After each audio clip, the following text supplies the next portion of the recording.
Hello အခုလောင်က My Oral Aesthetic Clinic ကိုရောက်နေပါတယ်ဒီနေ့လောင် sharing လုပ်ပေးသွားခြင်းတဲ့အကြောင်းရတော့ Anano Nourishing Night White ကြောင့်ဖြစ်ပါတယ်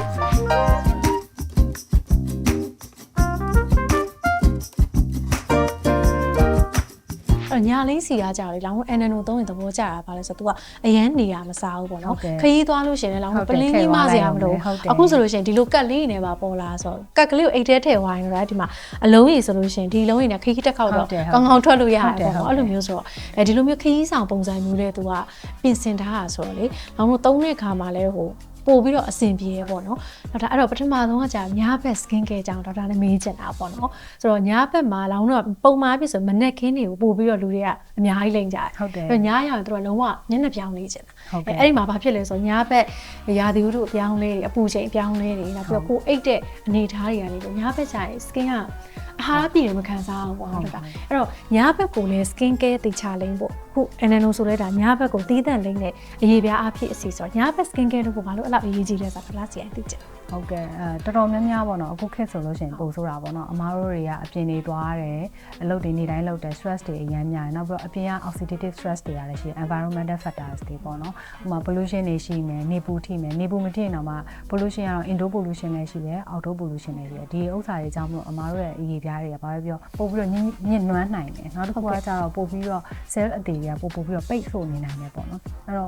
့အမားတို့ဆိုလည်းအခုလို makeup တွေလိမ့်နေဒီလိုမျိုးမီးအောင်အောက်တွေနေကြတယ်လောင်ဝန်းလို့ဆိုလည်းအမြဲတမ်းရှိတယ်ဒီဟာတွေကိုကနေပြီးတော့မှမျက်နှာတက်ယုံမဲ့တက်ပြီးတော့အိတ်လိုက်မယ်ဆိုလို့ရှိရင်ကောင်းတော့လဲကောင်းတယ်ဆိုတာအကြောင်းဘယ်လိုပြောမလဲဒီမျက်နှာတက်လိုက်တဲ့အတွက်ကြောင့်မို့ခုနကကြီးညော်တွေကတော့တင်းသွားတယ်တန့်သွားတယ်ပေါ့နော်တန့်သွားတဲ့ feeling တစ်ခုတည်းနဲ့တော့လည်းမကောင်းပြန်ဘူးအဲ့တော့ညဘက်ကောင်းကောင်းအိပ်ပြီဆိုလို့ရှိရင်ကွာဒီတိုင်းပဲအိပ်တာတဲ့ခုနပြောလို့လောင်ဝင်းပြောလို့ဒီတိုင်းပဲမျက်နှာပြောင်နဲ့အိပ်တယ်ဆိုတာတဲ့ညာလိမ့်အစီလေးတွေလိမ့်မယ်ဆိုလို့ရှိရင်တော့ပို့ပြီးတော့ထိထိရောက်တာပေါ့နော်ကိုယ့်ရဲ့ဒီ hormone ကလည်းဒီ anti aging effect တွေပြနေတဲ့အချိန်ဒီ night ဒီညာလိမ့်စီလေးကိုလည်းကောင်းကောင်းလေးလိမ့်ထားတယ်ဆိုလို့ရှိရင်မနှက်နိုးတယ်ဆိုလို့ရှိရင်ဒီ cell regeneration ကပိုကောင်းပြီး cell အသစ်ကလေးတွေနဲ့အသားရပို့ပြီးတော့နူးညံ့ဆုပ်ပြေတာပေါ့နော်ဒီခေတ်အခေါ်မယ်ဆိုလို့ရှိရင်တော့ glow ဖြစ်နေတာပေါ့ glow ဖြစ်နေအရန်ကိုလိုချင်တဲ့ skin မျိုးပေါ့ဟုတ်တယ်အဲ့ဒါလည်းတေချာကယူဆိုင်ပြီးတော့ Anano လူမျိုးတကယ်စိတ်ချရတဲ့ကွားကိုလည်းရွေးမှရအောင်နော် main ကလေးကဘာလေးကအဲ့လိုဇိမ်ခံတာရှိတယ်ဆိုညအိတ်ခံနေချင်အသားရည်လေး skin care လုပ်အိတ်ရတယ်ရန်ဇိမ်ခံတာပဲပေါ့နော် main ကလေးဆိုရင်တော့အဲ့လိုမျိုးအကယ်၍များကိုယ့်ရဲ့အသားရည် skin ကိုဇိမ်ခံခြင်းနဲ့ညဘက်မှာ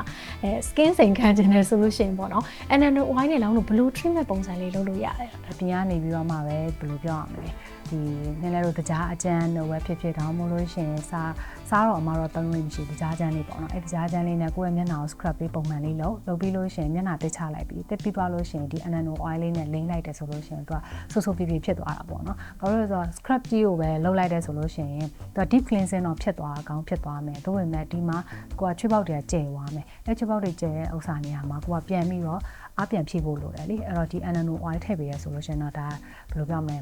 ဆူပြပြလေးနဲ့နီးလို့အရန်ကောင်းတာပေါ့နော်နောက်တစ်ခုကိုကဘာနဲ့ဆက်ပြီးတော့လုပ်လို့ရတယ်ဆိုတော့ကိုက scrub တိုက်ပြီးလို့ရှိရင်ရေခဲဝက်ကလေးနဲ့လေမျက်နှာလေးကိုတန့်စင်လိုက်ပေါ့နော်အဲ့လိုတန့်စင်ပြီးတော့မှလိမ့်နေဆိုလို့ရှိရင်တော့ပို့ပြီးတော့စိမ့်ခံလို့ကောင်းပါပေါ့နော်ဟုတ်ဒါအဲ့တော့အကယ်၍ပေါ့နော်လောင်းတို့အရေးပြား sensitive အရန်ဖြစ်တယ်ပေါ့လောင်းတို့ဆို scrub တိတ်ပြီးတော့မလုပ်ရဘူးပေါ့နော်အဲ့လိုမျိုးဆိုရင်ရောလောင်းတို့ဒီလိုမျိုးညာလေးစီလေးကိုဘယ်လိုလေး treatment ပြန်ယူလို့ရသေးတယ်ပေါ့အဲ့လိုမျိုးဆိုလို့ရှိရင်တော့အမားတို့ကဒီလိုမျိုးအရန် sensitive ဖြစ်တဲ့သူတွေနောက်တစ်ခုကကျတော့ဘယ်လိုပြောရမလဲ dry အရန်ဖြစ်တဲ့သူအဲ့လိုမျိုးဆိုလို့ရှိရင်တော့အမားတို့က scrub ကိုအိမ်မှာလုပ်ခွင့်တိတ်မပေးလိမ့်မရှိဘူးပေါ့နော်တစ်ပတ်ကိုတစ်ရက်တောင်မှအမားတို့ပေးမလို့ဘာလို့လဲဆိုလို့ရှိရင်ဒီ scrub တွေလောက်တာများသွားပြီးတော့ကိုယ့်ရဲ့ skin barrier တွေလုံးဝပျက်စီးသွားနိုင်တယ်အဲ့လိုမျိုးပျက်စီးသွားမှာဆိုတဲ့အတွက်ကြောင့်သူကငကိုရဲတောင်ဒီ skin barrier ပြတ်လို့အမားတို့ဘက်ကကုရမှာလေဆိုတဲ့အတွက်ကြောင့်မို့ကိုကလည်းကုသဖို့ကိုစေကန်းနေပါမလားဖြစ်သေးဘူးဆိုလို့ရှိရင်ဒီ night oil လေးကိုပဲဒီဖောက်ပြီးတော့တစ်လုံးလောက်ကိုပဲလေဒီတမျက်နှာလုံးပဲမျက်တလိမ့်နေဆိုလို့ရှိရင်ရပါတယ်တကယ်လို့ကိုက skin ကအရန်ကို dry ဖြစ်တယ်ဆိုလို့ရှိရင်တော့နှလုံးလောက်လိမ့်ဖို့လင်းကောင်းလိုလိမ့်မယ်ဘာလို့လဲဆိုတော့သူတို့ skin ကဟိုဝင်သွားတာနဲ့လေဘယ်လိုပြောမလဲအရန်ချောင်းတာမနေစိတ်ဝင်သွားဟုတ်တယ်အဲ့လိုမျိုးလူတွေဆိုလို့ရှိရင်တော့နှလုံးလောက်လိုနိုင်တယ်အဲ့ဒါဒီ3နှစ်ခါကြာလို့ရှိရင်နောက်တော့ဒီမှာဒီရိုးရိုးကအစီရိုးပါလည်းပါတယ်ပေါ့နော်နောက်ဒီမှာဆိုရင် night oil ဆို vitamin E ပါတဲ့ခါကျတော့နောက်လိမ့်တဲ့ခါကျလေဟိုသိချင်တာ movement လေးကိုဘယ်လိုလုပ်အောင်လဲပေါ့နော်တော့ပုံမှန်အရေးဆုံးတဲ့လူတွေဆွဲလိုက်ကြတယ်အစီဆိုရင်တော့ तू ကအဲ့လိုပုတ်ပေးရမှာလားလိမ့်တဲ့နီးလေးပေါ့တစ်ချက်ဘယ်လိုလေးရှိဟုတ်အမားတို့ကတော့ဒီအမားတို့ဒီ aesthetic ပေါ့နော်အဲ့လိုမျိုးဆိုလို့ရှိရင်တော့ဒီလိုမျိုးတေချာလေးပုတ်ပေးပြီးလို့ရှိရင် ငြိမ်သွားအောင်လို့လေပြန်ပြီးတော့ဘယ်လိုပြောလဲရွေ့တော့ပြောတယ်ပုတ်ရိုက်တယ်အဲ့လိုမျိုးလေးဖြည်းဖြည်းလေးလုပ်လိုက်တယ်ဆိုတော့ပိုကောင်းတယ်နောက်တစ်ခုကကျတော့လက်ချောင်းတွေမှာကိုကသုံးမယ်ဆိုလို့ရှိရင်အထူးသဖြင့် sensitive skin ပေါ့နော်သူတို့တွေမှာသုံးမယ်ဆိုလက်ညှိုးမသုံးစေချင်ဘူးနော်လက်ခဏနဲ့ဒီလက်တကြွယ်အဲ့လိုမျိုးလေးသုံးတယ်ဆိုရင်ဘာဖြစ်လို့ဆိုတော့ဒီနှစ်ချောင်းကကျတော့လက်ညှိုးလောက်သူကအားမရှိတော့သူကပို့ပြီးတော့ကောင်းတယ်ပေါ့နော်နှုတ်မဆိုလို့ရှိရင်သူကဒီလက်ညှိုးကိုသုံးလိုက်တယ်ဆိုလို့ရှိရင်သူကအရင်ကြမ်းတမ်းတယ်လို့ခံစားရမှာဆိုလို့လေပြီးတော့အားပါသွားနိုင်တယ်ဒီဟာနှစ်ခုရဲမဲ့ဆိုလို့ရှိရင်အားနည်းနည်းလေးရောတော့ပို့ပြီးတော့ညင်တတာလေးနဲ့စိတ်ဝင်တာပေါ့နော်ဟုတ်ကဲ့အဲ့တော့ဒေါက်တာဒီ NNO ကလေလောင်းလို့ကြားရတဲ့နာမည်ကြီးဟာဒီမျက်လုံးအောက်ကလေနော်အတွန့်နေအရင်တက်တာအဲ့ဒါကြတော့လောင်းလို့ဒီစီကိုမျက်လုံးအောက်လိမ့်ကြဘယ်လိုမျိုးလေးလဲကောသူကကြတော့အမားတို့ကကြတော့ဘယ်လိုပြောရမလဲဒီမှာဆိုလို့ရှိရင်ဗီတာမင် E ပါတယ်နောက်ကကြိုးကြိုးပါအဆီပေါ့နော်ကြိုးကြိုးပါအဆီအဲ့နှစ်ခုအဆီဖြစ်တဲ့အတွက်ကြောင့်မလို့သူကဒီမျက်လုံးအောက်အရေပြားလေးတွေကအရန်နုညံ့တယ်အမားတို့ဆိုလို့ရှိရင်ဒီစာရီမှာဆိုအများနဲ့တင်ရတယ်တမျက်နှာလုံးက skin ကပါတဲ့အပြင်ကိုမှမျက်လုံးအောက်က skin ကအသားဆုံးအလွှာပေါ့နော်အဲ့ဒါကြောင့်မျက်လုံးအောက်ကို treatment တွေလုပ်တယ်ဆိုလို့ရှိရင်အမားတို့အရန်သတိထားရတယ်ပို့ပြီးတော့ညိုမဲဆွဲရတယ်ကြောက်ရတယ်အဲ့လိုပဲအပြင်မှာကိုကအိမ်မှာ treatment လုပ်မယ်ဆိုလို့ရှိရင် eye cream ဆိုတာတက်ပေါ်လာတာမဟုတ်ဘူးသူကဒီမျက်လုံးအောက်အရေပြားအတွက်တက်တိတန့်ထုတ်ထားတာပေါ့နော်အဲ့တော့ဒီကြိုးကြိုးပါကလည်းသူကဘယ်လိုပြောရမလဲကန္နာရရဲ့အဆီအနှစ်ဖြစ်တယ်အဲ့တော့သူရဲ့ antioxidant level ကလည်းအရန်ကောင်းတယ်အဲ့တော့ဒီ eye cream အနေနဲ့သူကတဘာဝအဆီလေးကိုလိမ့်နေဆိုလို့ရှိရင်သူကပို့ပြီးတော့ထိရောက်တာပေါ့နော်တခြားသူများတွေလိုမျိုးလဲလေ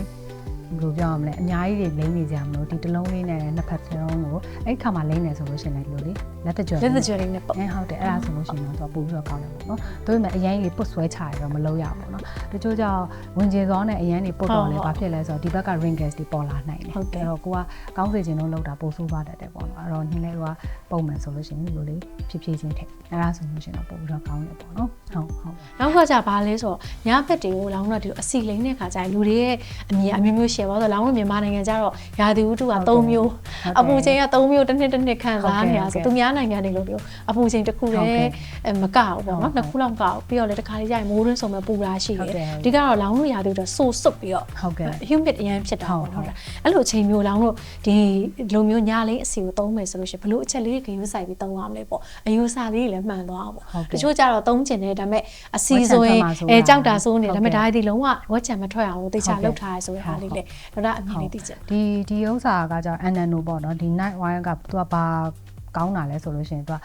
ဗီတာမင် E ပါတယ်နောက်ပြီးတော့ကြိုးကြိုးပါအဆီပါတယ်အဲ့ကြိုးကြိုးပါအဆီနဲ့ဗီတာမင် E တွေကသူတို့ရဒီဘယ်လိုပြောရမလဲနည်းနည်းဝက်ချံဖြစ်စေတဲ့ခုံမီတုံးပေါ့နော်ဒီခုံမီတုံးကိုသူက short ချပေးတယ်နန်ခုံမီတိုဂျန်နဲ့တောင်သူကအဖြစ်အနေနဲ့ထုတ်လုပ်ထားတဲ့အဆီဖြစ်နေတယ်ပေါ့နော်အဲ့ဒါကြောင့်မလို့သူကဒီအဆီတွေမှာသွားပြီးတော့ခဲတာဆိုတာတွေချွေးပေါက်တွေမှာခဲတာဆိုတာတွေမဖြစ်ဘဲနဲ့သူကအဲ့တော့ဝက်ချံဖြစ်ဖို့ကိုလေသူကတော့တားဆီးပေးတယ်ဟုတ်တယ်အဲ့အယူစားလေးတော့လူတွေဝက်ချံဆိုအဆီရမ်းကြောက်ဟုတ်တယ်သူကကြောက်ဟိုလိုမျိုးအစီကိုပိတ်သွားစေတဲ့အစီမဟုတ်ဘူးအစီကိုပြည့်သွားစေတဲ့အစီလည်းမဟုတ်ဘူးခုနကဖြစ်နေတဲ့ post တွေထဲမှာရှိနေတဲ့ ကွန်ပျူတာတွေမှာသူကနေပြီးတော့မှဖယ်သွားစေတဲ့အစီတစ်မျိုးဖြစ်နေတာပေါ့နော်အဲ့တော့သူကလိမ့်မယ်ဆိုလို့ရှိရင်ဝက်ချံကိုတော့ကြောက်စရာမလိုဘူးကိုကပုံမှန် normal skin ဝက်ချံထွက်မှာကြောက်တယ်ဒါပေမဲ့သုံးရလဲသုံးခြင်းနဲ့တားရည်ကိုလည်းလှခြင်းနဲ့အဲ့လိုမျိုးဆိုလို့ရှိရင်တော့ဒါစိတ်ချလက်ချသုံးလို့ရတယ်ပေါ့နော်ဟုတ်ကဲ့ပါအဲ့တော့ဒါပြောလိုက်တော့မှာပဲလောင်းလို့ရုံရုံချီချီနဲ့အစီကိုသုံးရဲသွားအောင်နော်ဟုတ်လို့ရှိရင်လူတွေအစီဆိုလို့ရှိရင်နည်းနည်းကြောက်တဲ့အနေထားရှိနင်းလဲတို့ခုနလာဝန်းပြောလို့ပဲရာသီဥတုကလည်းအရန်အရေးကြီးရပေါ့နော်နှင်းလဲတို့ယာဒီဥကအမျိုးမျိုးပြောင်းတယ်နှွေမှာဆိုလို့ရှိရင်လူတွေကဒီအစီကိုမသုံးချင်ဘူးညာကြီးမှာပူရတဲ့ကြားတယ်ဒီအစီမသုံးချင်ဘူးပေါ့နော်အဲ့ကြတော့ဒီတိုင်းပဲအိတ်ကြတယ်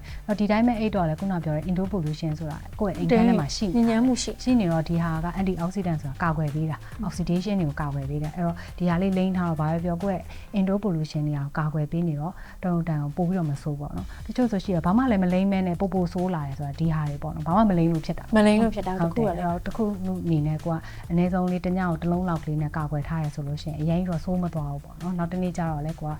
သားရည်လည်းဆူဆူပြီးဖြစ်တယ်နော်ဟုတ်ဒီစီကလေလောင်းလို့လေပူတယ်တော့တိတ်မခံစားဘူးနော်ဟိုသူကလေဟိုအစီရလို့အစီပပလေးကမျက်နှာပေါ်ဝင်သွားရင်လေတင်းတင်းပြောင်ပြောင်တယ်အဲ့လိုလေးတော့ပို့ဖြစ်သွားအမဆိုလို့ရှိရင်ဘယ်လို client တွေမှာတုံးပြောပေးညွှန်ပေးလေးရှိတာပေါ့ညွှန်ပေးလေးရှိတာကြောင့်ဗါလဲဆိုတော့သူကဟိုလေတင်းတိတ်သမားတွေလေတင်းတိတ်သမားတွေအဲ့ဟိုစာဆူဆူမှုကအရန်လိုအပ်တယ်လိုအပ်တော့အမားတို့တွေကဒီတင်းတိတ်ကိုကုတယ် chemical peeling တို့ဒါမှမဟုတ်လို့ရှိရင်ဆေးထိုးတာမီဆိုဒရက်ပြီးတော့လေဆာတို့လုပ်ပေးလိုက်တယ်လုပ်ပြီးသွားလို့ရှိရင်မျက်နှာလေးနည်းနည်းရဲရဲလေးဖြစ်နေအဲ့အချိန်မှာဆိုလို့ရှိရင်